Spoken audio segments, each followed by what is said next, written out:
us now. Rico, if you can hear me, just tell us where you were when you first heard the shots. Thank you so much. And also, with all due respect, my prayers go out to the family when this all occurred. I know it's very rough.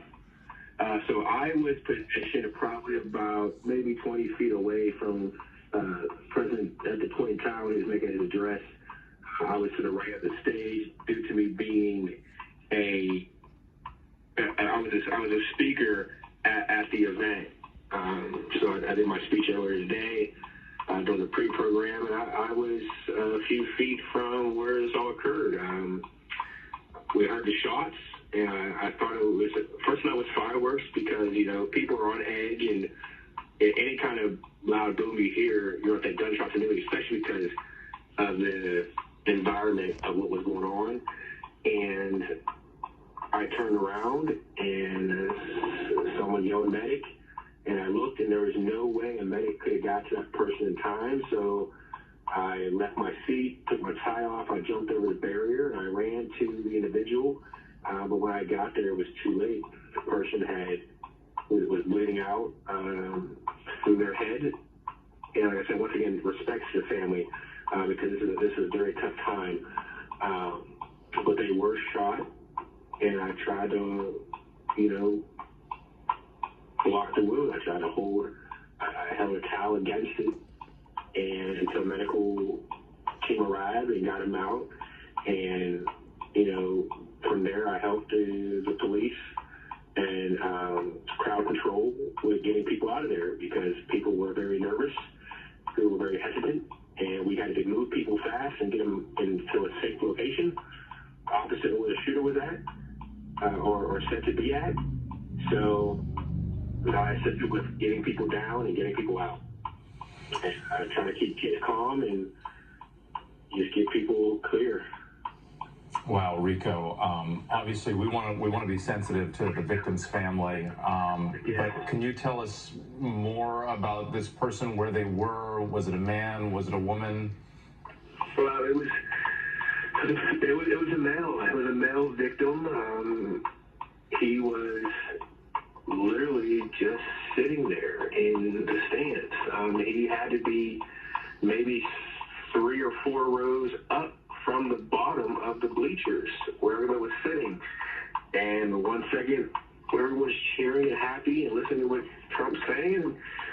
And the next minute, he's gone. Rico, did you have any training in this sort of like first aid? I mean, this is life-saving aid that you're describing here. I mean, I'm in the military. I'm in the 171st Air Refueling Wing, and we learn first aid and self-aid buddy care and basic training. And at the point, as soon as I heard the shots and I seen and heard someone yell medic, my first instinct was, I'm trained in self-aid. I'm trained in applying a tourniquet, but I'm not trained to see someone's, what I witnessed. I mean, nobody can be trained for that. And we're getting the sense, Rico, not just from you, but from others, I think there's going to be some serious time, some healing that's going to need to take place for the people who are there and saw all of this, and especially for you to see everything up close. And you got the sense early on that that this person was lost? From understanding head wounds and how they operate, when I seen what I seen, I was afraid that person was lost. And reading what has been done, said in the news so far, those are now facts, which is a shame. Enrico, I don't even know if these are the right words to ask this question because most people have never been in this situation, but how are you processing what you saw and what you witnessed? I mean, one can only process what happened, hopefully as slow as possible. But my worry, my heart at this point in time is not for myself, but it's for the families of the loved one. Rico Elmore. It's important.